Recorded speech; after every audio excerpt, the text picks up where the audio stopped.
Bueno, buenas tardes a todas y todos.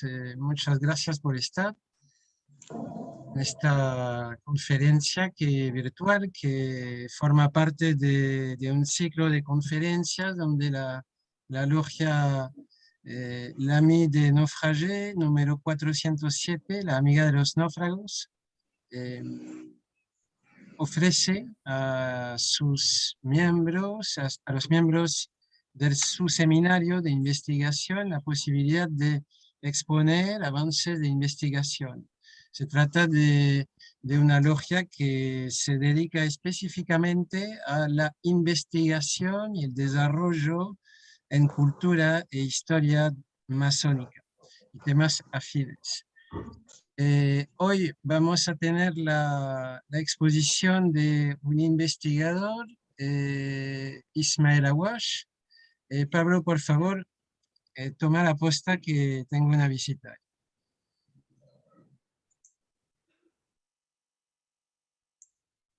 Bien, queridas amigas, queridos amigos. Entonces, como decía Debri, que como parte de nuestras actividades, tenemos la conferencia de Ismael.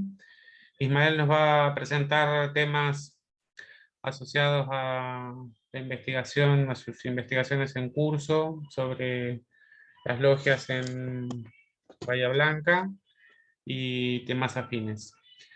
Para nosotros es un orgullo contar con su presencia como prolífico escritor en el último número de la revista, que fue presentado el viernes pasado, perdón, por nuestro amigo Pablo Tecija. Y bueno, sin muchas más dilaciones, le damos la palabra a querido Ismael. Ismael, tiempo en el aire. ¿Qué tal? Buenas tardes. Perdón, Ismael, te quisiera presentar en 5 minutos. Disculpen la interrupción, que estoy en el archivo de la Gran Logia y surgió una situación. Entonces quisiera decir que Ismael es un investigador, bueno, que forma parte de esta red de académicos, intelectuales, académicas también, y que investiga la cuestión masónica en Bahía Blanca desde hace unos 10 años, ¿no? Quisiera aquí mencionar dos ítems en su trayectoria. Su participación en este seminario organizado en 2014, creo que están viendo ¿no es cierto?, este afiche. Ya había presentado en 2014 unos avances de investigación y también y hace menos tiempo en unas jornadas realizadas conjuntamente con el CONICET hace un año y pico. Entonces, conviene también resaltar que Ismael, además de trabajar una cuestión totalmente virgen en su región, también se dedicó y se dedica a rescatar y organizar el patrimonio documental de la documentación masónica presente en Bahía Blanca, que ha sido un gran foco masónico en la Argentina. Con lo cual, tenemos ahí un investigador muy serio, muy calificado y que vamos a escuchar, por lo tanto, con mucho interés en cuanto a su proceso de investigación. Ismael, te paso la palabra. Gracias. Bueno, mi pregunto, ¿me escuchan bien? Hola, hola. Perfecto. ¿Se escucha? Bien, gracias. Bueno, buenas tardes a todos, bienvenidos, gracias por tomarse un tiempo para sumarse a este espacio. Gracias, Debri, por tus elogios. Vamos a tratar de ponernos a la altura de tus apreciaciones. Bueno, sin más rodeos, vamos a tratar de arrancar con el tema. El estudio de la actividad amazónica de Bahía Blanca sin duda representa una tarea bastante compleja y apasionante. En una primera aproximación al tema ya pudimos advertir que en Bahía Blanca habían operado más de 10 logias. En un principio las considerábamos lineales, en un cúmulo homogéneo, cuadrada en el deber ser de la masonería, que bueno, que uno cuando recién empieza a leer, sobre todo bibliografía no muy tamizada académicamente, uno se forma un ideal, ¿no? Y a medida que empezamos a adentrarnos en la temática, empezamos a ver una realidad compleja, muchas veces contradictoria, pero apasionante. En un primer momento, la masonería en Bahía Blanca surge en consonancia en el mismo momento que se da lo que se denominó la segunda fundación de la ciudad, para aproximadamente 1884-1885, llega el ferrocarril, se construye el muelle comercial de la mano del capital inglés, y en ese momento va a levantar columna la logia Estrella Polar. Dicho sea de paso, la logia más longeva de la ciudad, al día de la fecha sigue trabajando, la única que logró construir y mantener en el tiempo su templo propio. Por esta logia, sobre todo en su fase inicial, de fines del siglo XIX y principios del siglo XX, desfilaron las personalidades más destacadas de la sociedad bahiense. Con el paso del tiempo, el transcurrir del siglo XX, fue modificando la estructura de la membresía, fue modificando su dinámica de trabajo, pasó por diferentes momentos, perteneció al Gran Oriente Argentino de Cangallo, pasó al Gran Oriente de Alsina, tuvo una etapa de logia independiente, pero bueno, siempre dinámica. A lo largo de su trayectoria de más de 100 años, Estrella Polar absorbió entre 5 y 6 logias menores, que no lograron sostenerse en el tiempo, dato no menor, que eso fue, siempre cuando uno estudia una logia, busca, digamos, el movimiento de inicio, su génesis, y el abatimiento de columna. En ese trabajo arqueológico encontramos que 5 logias por lo menos no batieron columnas, sino se fusionaron a Estrella Polar y tomaron el nombre de Estrella Polar. Un segundo momento, lo marcamos como un segundo momento, como para tener referencias, lo podemos datar para 1904, cuando levanta columna la logia Bernardo Monteagudo II. Esta logia, que lo hace en la localidad de Punta Alta, una localidad.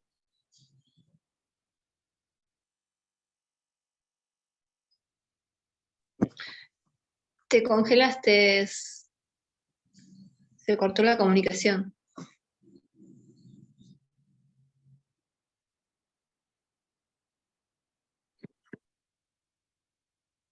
Isma, estás congelado. Ahora le mando un mensajito para avisarle, a ver, para que...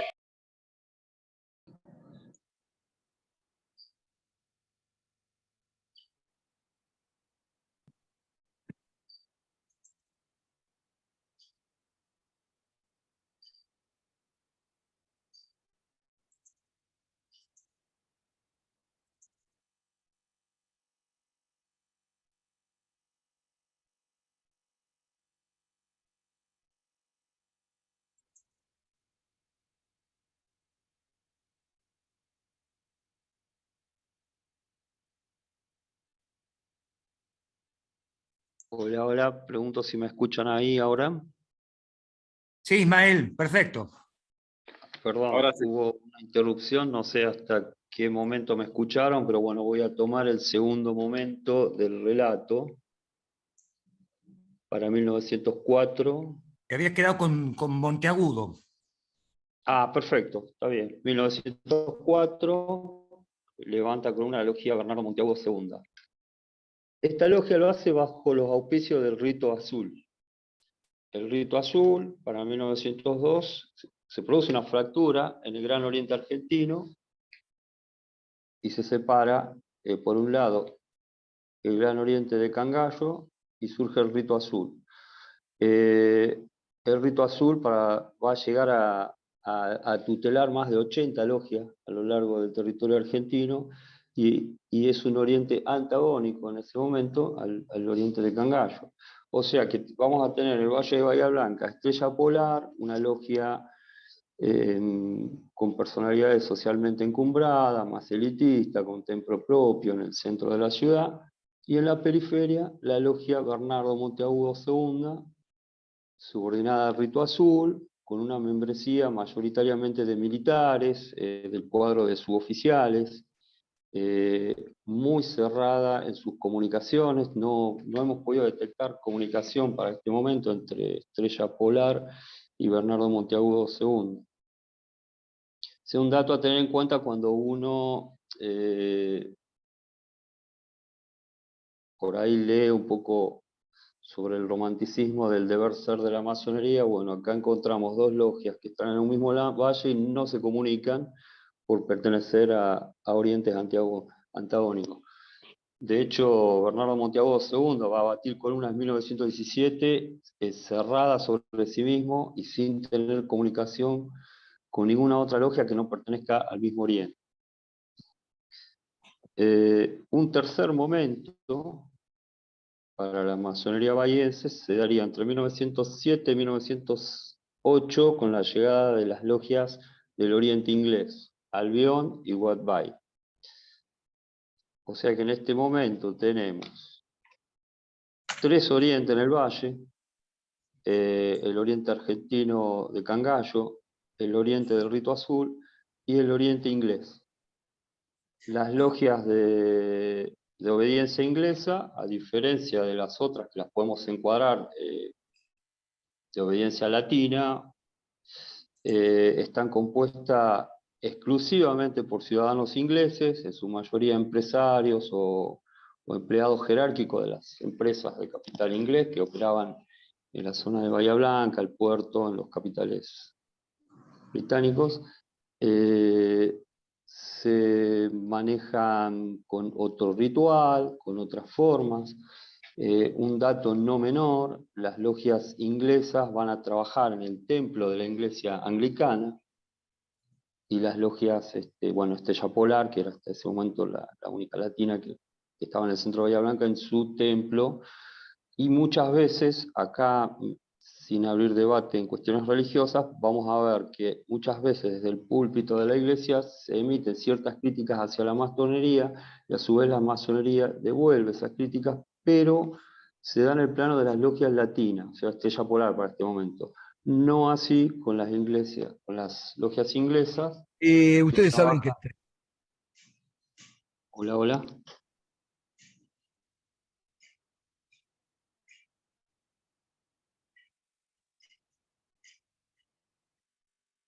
Hola, hola.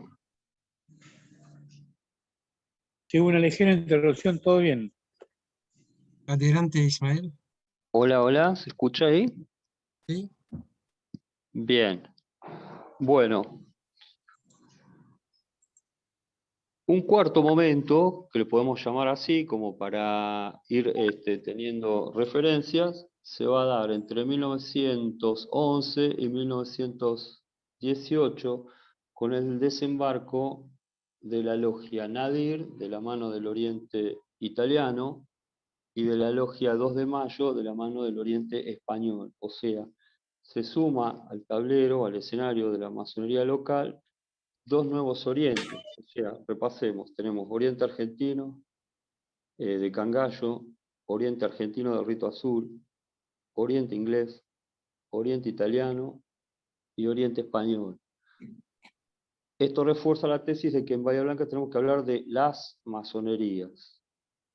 Los vínculos interlogia El caso de las del Oriente Inglés, en general tienen buen vínculo con el resto de las logias, pero muy formal.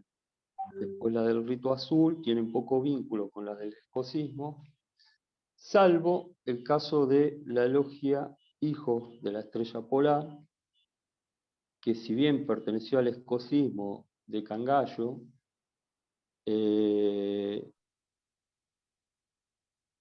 mantenía muy buenas comunicaciones con las logias de cualquier obediencia, ya sea extranjera o nacional, ya sea del Rito Azul o el escocés. Un quinto momento, que podríamos llamarle así, se da con el surgimiento entre 1914 y 16, o sea, el momento de la Primera Guerra Mundial, de la logia Unión Internacional y Unión y Trabajo Según.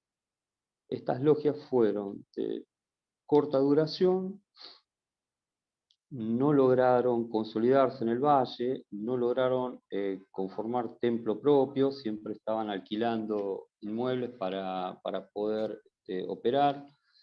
Se les hizo difícil sostenerse en el tiempo y finalmente terminan siendo absorbidas por la logia Estrella Polar.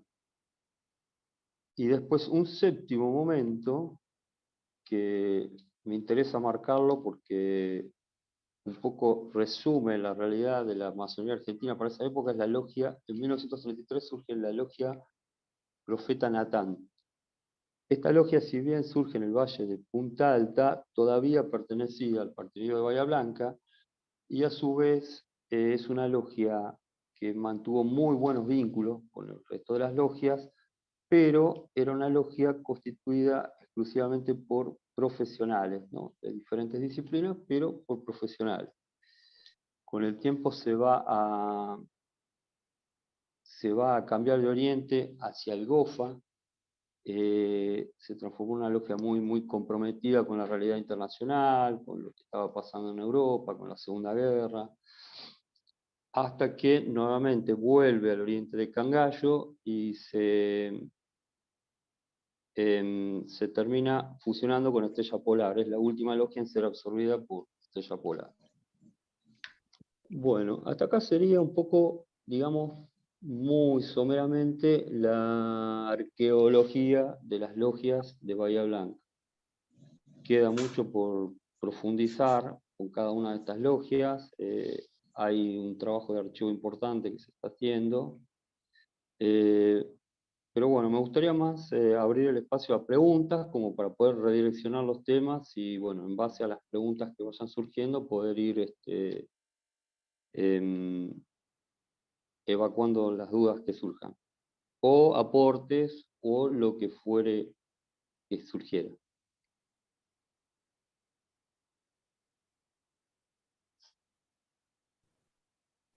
Bueno, la palabra circula para preguntas y observaciones. Ismael, bueno, buenas tardes. ¿Cómo estás? No sé si me escuchas bien. Yo tengo problemas de sonido por acá.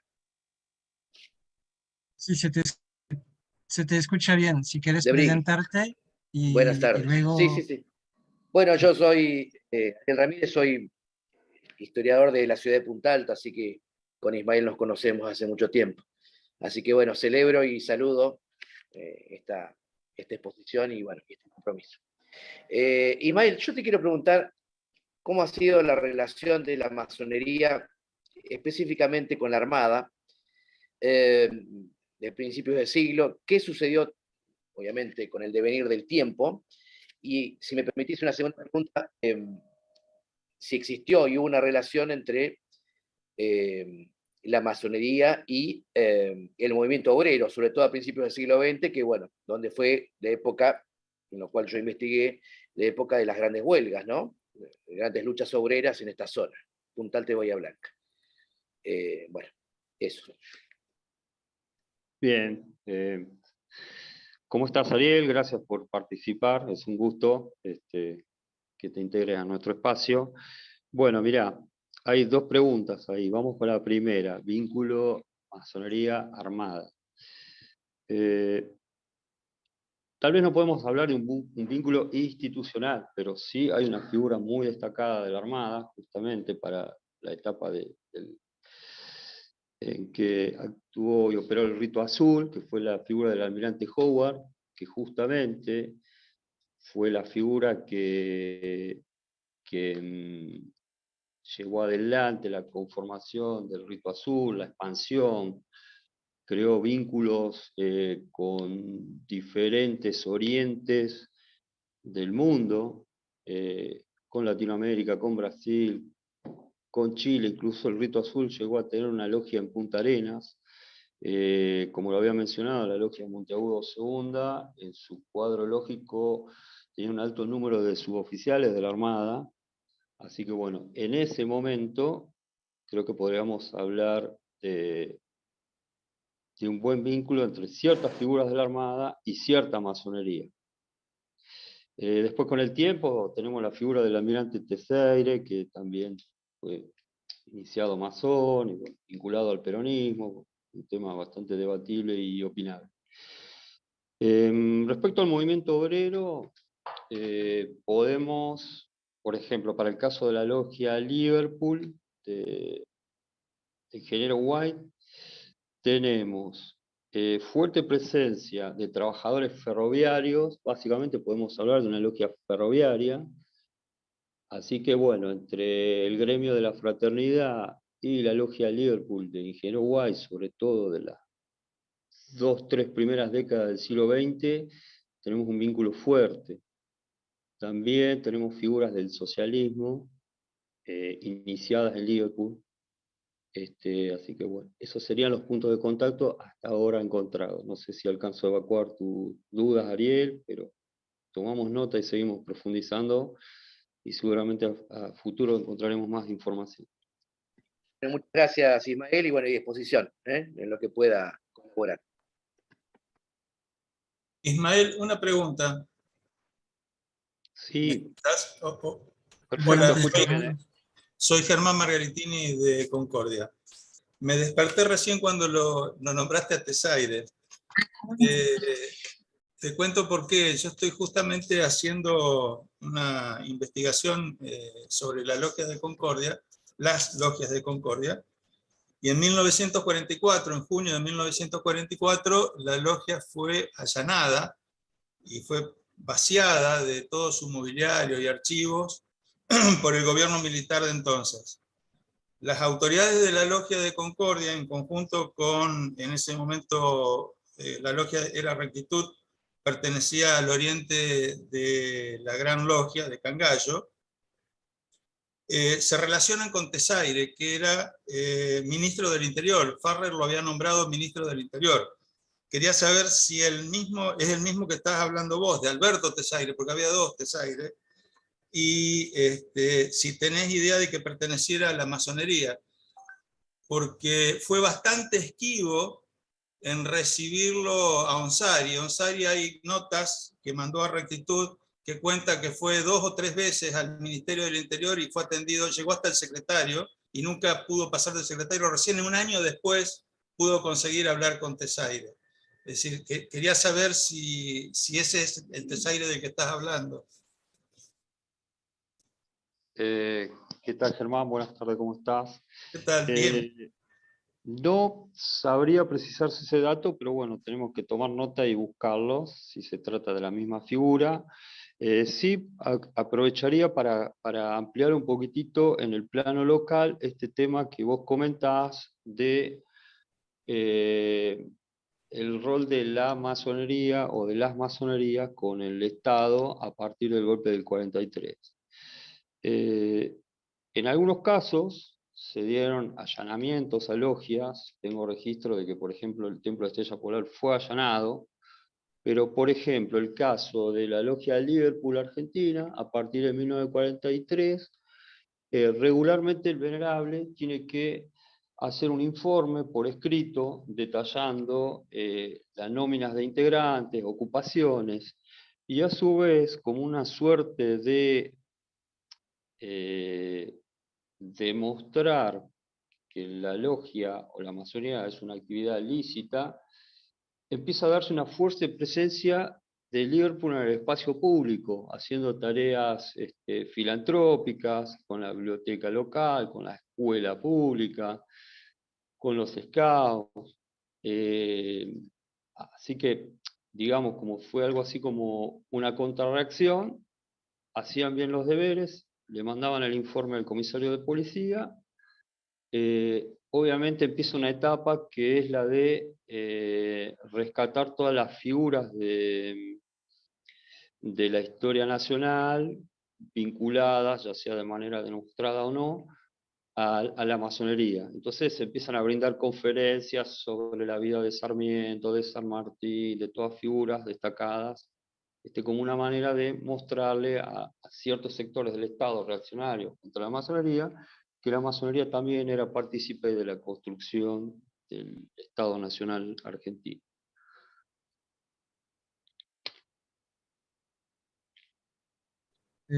Hugo, tenías una pregunta. Sí, buenas tardes a todos, a todas también. ¿Me escuchás bien, Ismael?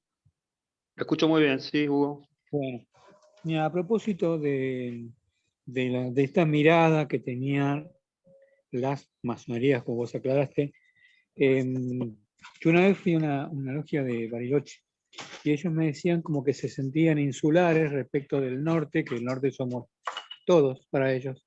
Y te quería preguntar, la masonería en Bahía Blanca, ¿funcionó como puerta hacia la Patagonia? O sea, miraba más al sur, como puerto, tenía una mirada más cosmopolita, digamos, o miraba más hacia Buenos Aires.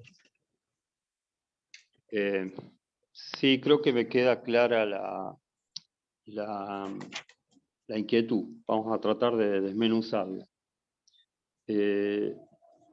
Bahía Blanca fue un polo masónico, si bien un nudo ferroportuario, cosmopolita, con fuerte influencia migratoria. De hecho, los cuadros lógicos de las primeras décadas del siglo XX son mayoritariamente compuestos por extranjeros, fuertemente vinculados a las empresas ferroviarias. Y, por ejemplo, el caso de la logia Estrella Polar tuvo un tinte más elitista, más vinculado al extranjero, o hacia Buenos Aires, o hacia logias más hegemónicas de otros valles. Pero, por ejemplo, tenemos el caso de la logia Liverpool, muy ligada a la red ferroviaria. Por ejemplo, Liverpool tenía fuertes vínculos con Neuquén, con La Pampa, con Carmen de Patagones, con la logia Torcuato Tasso, de aquella zona. Correspondencia con logias más al sur se ha detectado. Entonces es como que no podemos hablar de la masonería bahiense y sus vínculos hacia el norte o hacia el sur, sino que tenemos que hacer cortes y ver el nodo de relaciones de cada logia, o incluso de ciertas figuras masónicas que a veces transitaban de una logia a otra acá en Bahía Blanca y que eran muy participativas, entonces aparecen siempre como garantes de paz y amistad en un viaje hacia el sur, en un viaje hacia el norte, en un viaje hacia otro país. No sé si logro evacuar tu duda, Hugo. Perdón, voy a ampliar un poquito, que el aislamiento de logias del interior muchas veces fue el motivo de su desaparición. Sí, eso se da mucho, no sé, el caso de La Pampa, fue una masonería que se extinguió muy temprano, el caso Neuquén, por razones socioeconómicas de sus miembros, por razones laborales, por razones también muchas veces que es lo que veíamos como el caso de la logia Bernardo Monteagudo II, que al ser muy cerrada sobre sí mismo y no crear vínculos con logias de la proximidad, se terminó extinguiendo, terminó siendo muy selectiva en su proceso de admisión de nuevos miembros, y bueno, eso lleva a la extinción y desaparición. Creo que también un poco puede haber sido el caso de estas logias de Bariloche, que tienen ese sentimiento de aislamiento y desconexión para con el resto de la red masónica. Para comentar, Ismael, tu comentario que me pareció muy atinado, creo que también deberías contemplar en tu investigación la posibilidad de que ciertas facciones locales, ciertos grupos de interés, de afinidad, de relaciones o de vínculos personales, de fidelidades, de clientela también, clientela política, clientela económica, porque, en fin, ciertas facciones se hicieran de un espacio determinado, un espacio local para consolidar una posición en el mapa local y eventualmente para desplegar redes a escala mayor, ¿no? Una escala regional, nacional, quizás internacional en ciertos casos, y ver ahí si no es un elemento de explicación de este ensimismamiento de ciertos grupos. ¿Por qué ciertos grupos? Bueno, el tema del rito azul es complejo porque hay otra arista que, que examinar ahí, que sería el siguiente, ¿no? El rito azul, como su nombre lo indica, se limitaba a los grados llamados azules. Y en realidad tenemos fuentes publicadas ya que lo autodefinen como la traducción argentina del rito francés, con una crítica muy fuerte al rito escocés antiguo y aceptado, que no es escocés ni antiguo, pero que tiende a formar jerarquías simbólicas, digamos, muy cerradas sobre sí misma. Y entonces habría que ver entonces también si en el terreno de Bahía Blanca esta división entre rito azul y rito llamado escocés no se emparentó con otras clases de divisiones. Por ejemplo, podríamos volver a la pregunta que te hizo Ariel sobre la cuestión obrera, sobre la cuestión de los militares. Habría que evaluar cuáles son las variables y las constantes en estas divisiones, ¿no? Y ver en qué medida estos polos logiales fueron funcionales a determinados grupos socioculturales o ideológicos, etc. Eso es todo. Circula la palabra.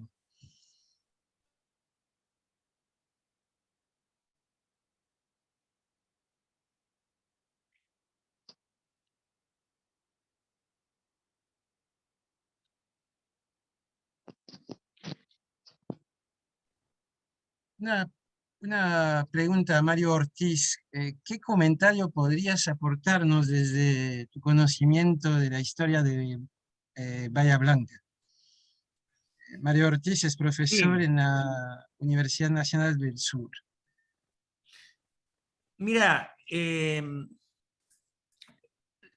la masonería desde que se instaló en Bahía Blanca en 1885, como bien dijo Ismael, estuvo íntimamente vinculada a las élites dirigenciales, ¿sí?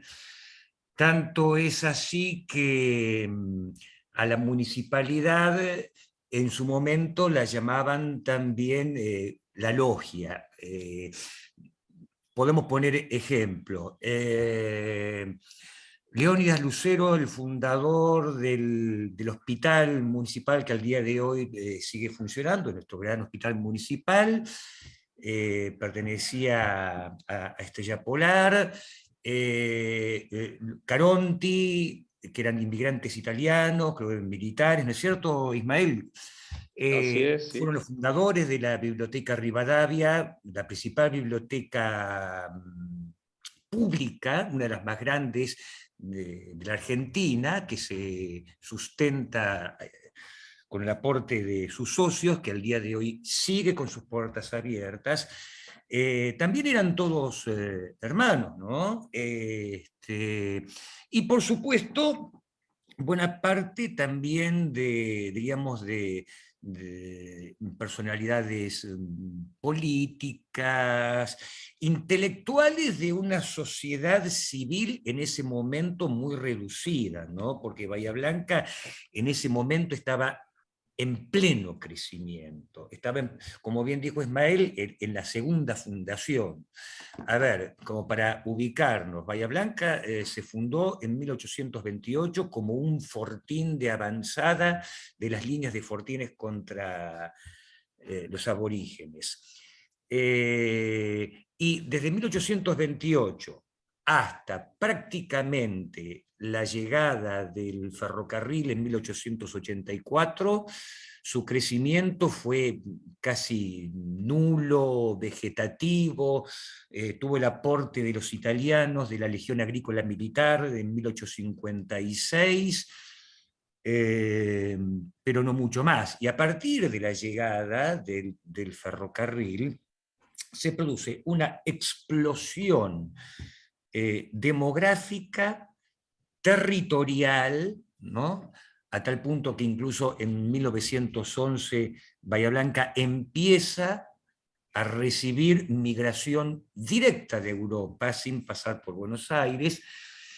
Y bueno, y la actividad masónica, la proliferación de logias y de Oriente, bueno, da cuenta de una actividad muy, muy intensa y muy enfrentada en ese momento con el clero, ¿no es cierto? Era a tal punto que, digamos, en Buenos Aires consideraban que Bahía Blanca era la ciudad masónica, etcétera, las autoridades eclesiásticas, y hasta que vinieron los salesianos en 1890, no hubo, digamos, un clero estable en Bahía Blanca.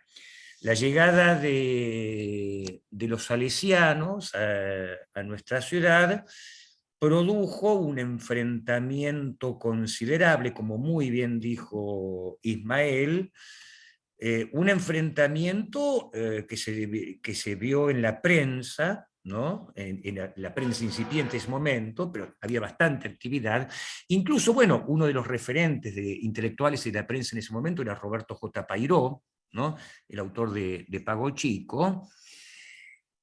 Y el enfrentamiento entre la masonería, los sectores también socialistas y anarquistas y el clero era prácticamente una situación de hostilidad a cielo abierto, de un lado y del otro, ¿no? Incluso había un sacerdote aquí, el padre Borghino, que parece que también dicen las leyendas que era de armas llevar. Fue una situación de... Sin embargo, a pesar de todo, como la historia siempre es mucho más compleja que una caricatura, por ejemplo, Ángel Brunel, un destacado político bahiense, también miembro creo que de Estrella Polar, estuvo en la colocación de la piedra fundacional del Templo de la Piedad, que es el primer templo y colegio salesiano, ¿no? O sea que había también contactos y canales, digamos, quizá abiertos entre un lado y otro, ¿no? Pero esa primera época estuvo marcada por una abierta hostilidad de ambos lados. Y bueno, evidentemente sí, la masonería tuvo un rol muy importante, podríamos decir, lo que fue la conformación del Estado bahiense, ¿no? Porque Bahía Blanca, recordemos, fue declarada ciudad en 1895, creo, pero en 1800, no me quiero confundir ahora, creo que en 1886 tuvo su primer intendente elegido democráticamente, ¿no? Si esto es así, fijémonos que la logia es un año anterior, ¿no? Un año anterior. Esto quiere decir que entonces, en cierto sentido, la conformación del Estado bahiense y el desarrollo masónico estuvo estrechamente vinculado. Y por supuesto también esto vino de la mano del avance, del avance ferroviario, ¿no? A tal punto que a medida que iban avanzando las líneas ferroviarias, había siempre 2 o 3 instituciones que se establecían, ¿no? Un pueblito nuevo ponía la comisaría, ponía el templo católico, ponía el templo masónico y la comisaría, ¿no? Acá, por ejemplo, localidades muy pequeñas del entorno, por ejemplo Arroyo Corto, que al día de hoy no sé si llegará a los 3.000, 4.000 habitantes, o menos, mucho menos, tenía un templo masónico que abatió columnas en 1930 y algo. Prácticamente no había pueblito que no tuviese, de estos pueblos que se iban fundando a lo largo de la línea ferroviaria, su templo, ¿no? Bueno, no sé, Debrix, si más o menos Sí, te... sí, creo que aportaste porque subrayaste para resumir 2 dimensiones. La primera, la cuestión de libre pensamiento y modernidades religiosas, Claro, tema que subrayaste en el inicio de tu intervención. Y la segunda sería la conformación, o más bien la colonización, la urbanización y la expansión de un territorio nacional estatal en base a la organización de instituciones políticas o civiles, ¿no? O religiosas en el caso, digamos, de la Iglesia Católica. Entonces, creo que ahí aportaste 2 ejes de problemáticas que son muy ricos y a los cuales Ariel Elio Ramírez sumó una pregunta que es complementaria sobre el papel de la masonería en el proceso de autonomización de algunos municipios. Bueno, seguramente Ariel piensa en Punta Alta, que fue un caso estudiado por Ismael, y que obviamente es una problemática que podemos extender más allá de Punta Alta, empezando por Bahía Blanca y más allá. Ismael, tienes la palabra.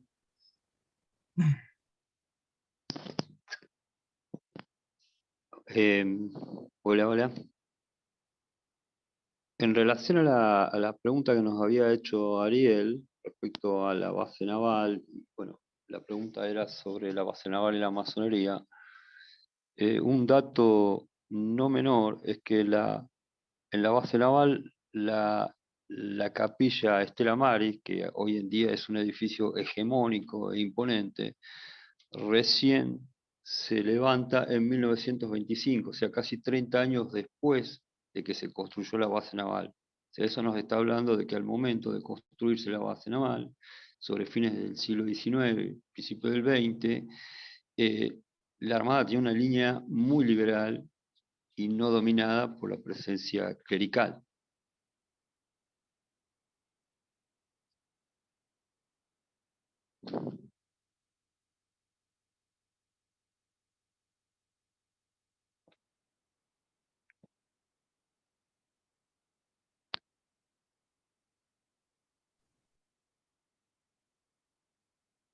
Ismael. Sí, sí, sí. ¿Me escuchan ahí? Sí. Yo no. ¿Hola? sí, Sí, se te te escucha bien, escuchamos, Ismael. Ismael. Ah, está bien. Bueno, no, era esa mi reflexión respecto a que han ido cambiando los tiempos y por ahí la mirada que uno tiene es de una armada muy, muy ligada al clero, pero bueno, en su génesis la base naval no era así y por ende más próxima a la masonería. Bueno, me parece que ahí se tocaron puntos muy interesantes. Creo que la investigación claramente está madurando y va a deparar unos primeros frutos próximamente. Se tocaron temas vinculados a la expansión, a la colonización y la formación de un territorio nacional estatal, a la cuestión de las modernidades religiosas, a la cuestión de las fuerzas armadas, la formación de la sociedad civil, y también se tocó por arriba, pero sé que Ismael lo tiene en la mira, la conformación de la sociedad política, en el caso de Bahía Blanca, la ciudad masónica visto desde los salesianos, ¿no es cierto? Así creo que es muy estimulante ver el desarrollo de esta investigación, y obviamente todavía estamos a tiempo de hacer una última pregunta o comentario al conferencista.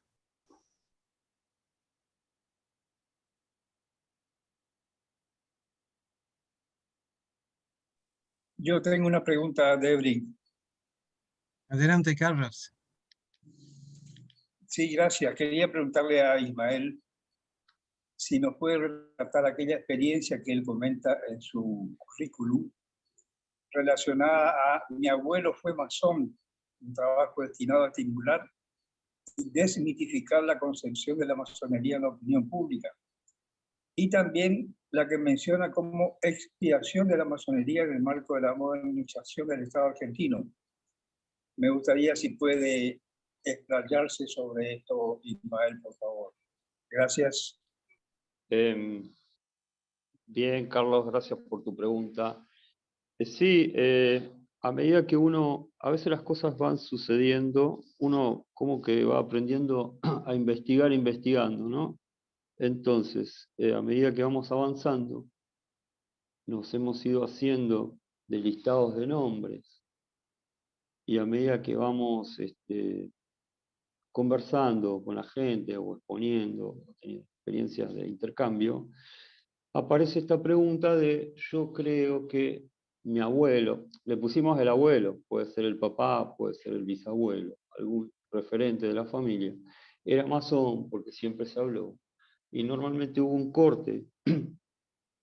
Hay casos puntuales donde los hijos de los masones, por poner una fecha, década del 30, dentro de década del 40, con el advenimiento de un Estado más conservador, más proclerical, más antimasónico, empezaron suertes de persecuciones o condenas públicas a la masonería, se empezó a renegar de la figura de ese abuelo masón.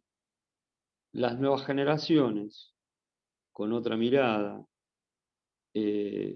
con una inquietud por conocer un poco el pasado, han empezado a buscar. Y bueno, hemos tenido casos puntuales que hemos podido dar con la afiliación masónica de algún antepasado, de alguna familia, y bueno, ayudar, contribuir a completar la información de su árbol genealógico, y a su vez, con mucha satisfacción, a veces también se ha dado que la familia, al encontrar un espacio o gente seria que se encarga de rescatar la historia del pasado masónico, nos devuelve con información, con imágenes, que también contribuye a nuestras investigaciones. Respecto a la segunda pregunta, Carlos, no me queda claro, así que te pido si la puedes reformular.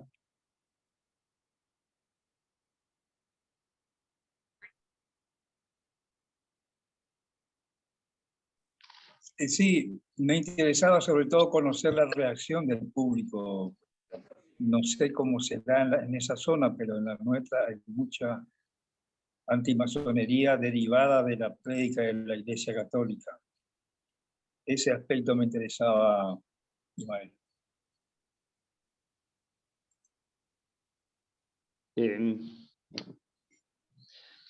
Creo que hoy en día, o sea, nuestra percepción, en nuestra realidad, en nuestro plano, si bien existen sectores por ahí reaccionarios o todavía la prédica militante antimasónica encuentra algunas voces, algunas réplicas, pero creo que se está superando fuertemente, sobre todo estos trabajos de investigación que también se dan desde la masonería, promoviendo investigaciones y desde los sectores académicos que han empezado también a incorporar a la masonería como un actor histórico y a devolverle su lugar en el tejido de la historia oficial. creo que se han ido atenuando estos ataques, por lo menos en nuestra localidad. Obviamente, como la realidad es diversa y compleja, seguramente donde tenemos una presencia clerical mucho más fuerte, el discurso antimasónico también sea en consecuencia más fuerte.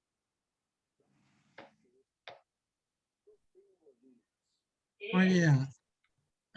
Bueno, excelente exposición, Ismael, y excelentes preguntas a todos y todas los y las amigos y amigas presentes aquí. Una última observación, última pregunta.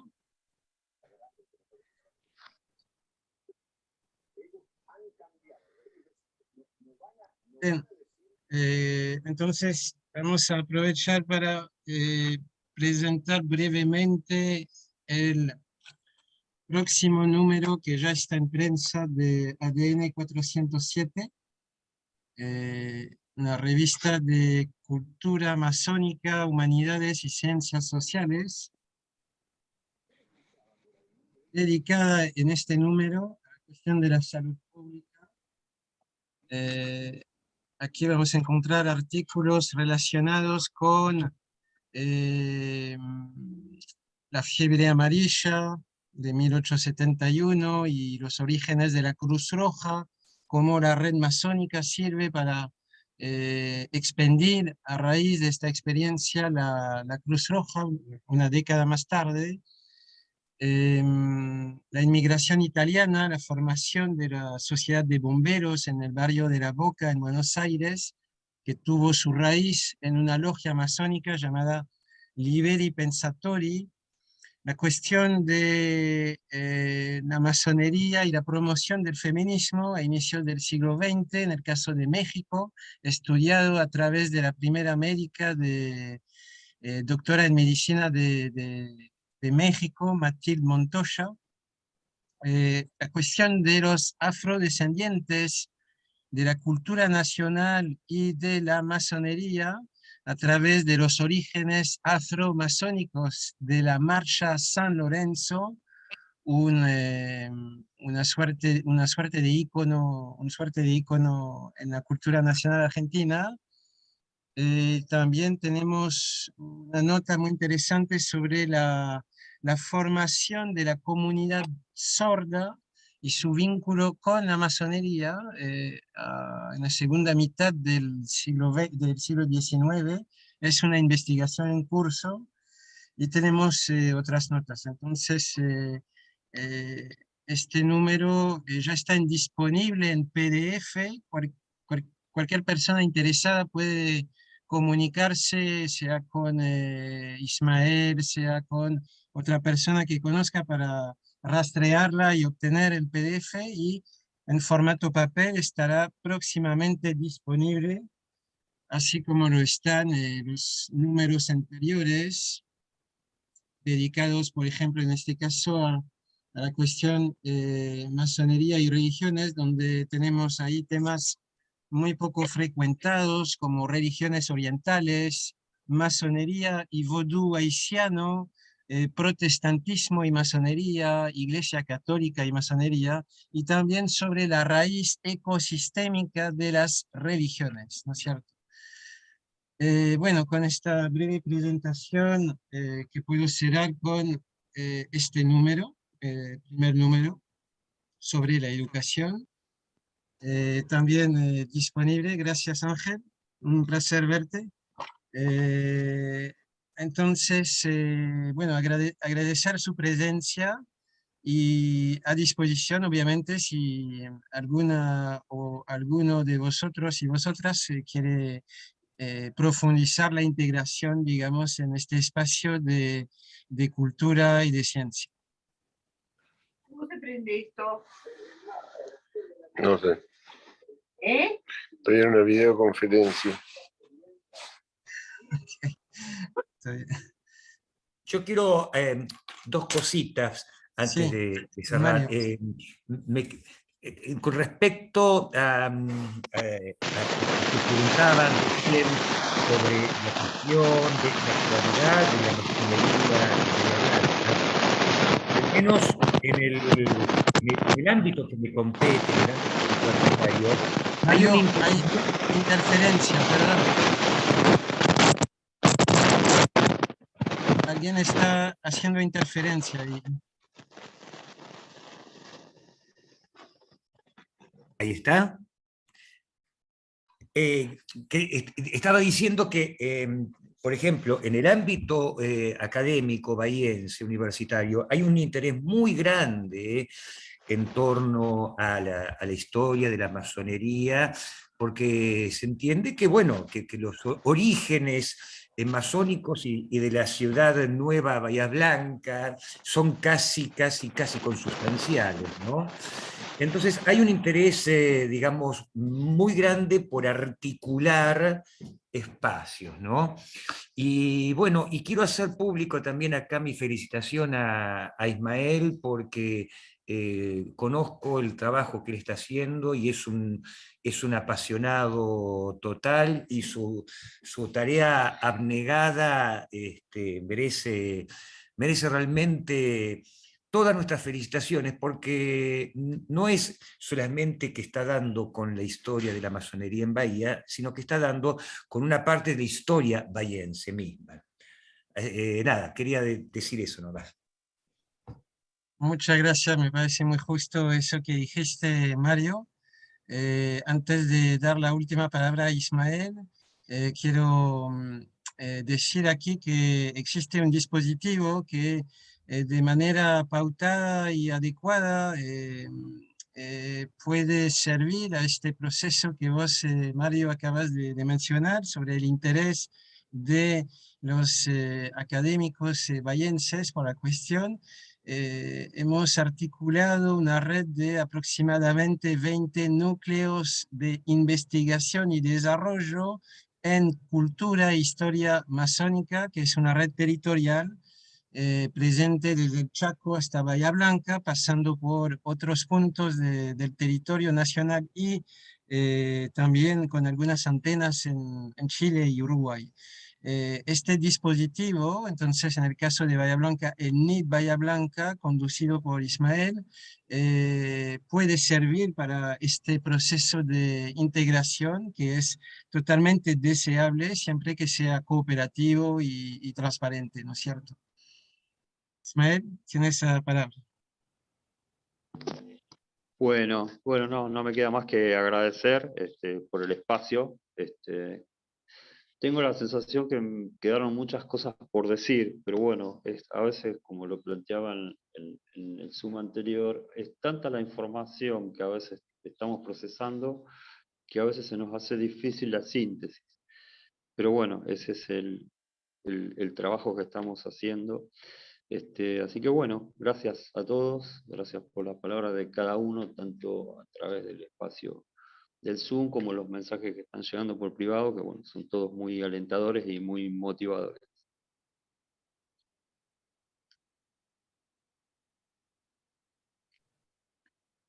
Muy bien, bueno, felicitaciones Ismael, muchas gracias a todas y todos por estar y a disposición para profundizar este intercambio que que nos parece a todos y todas muy interesante, ¿no es cierto?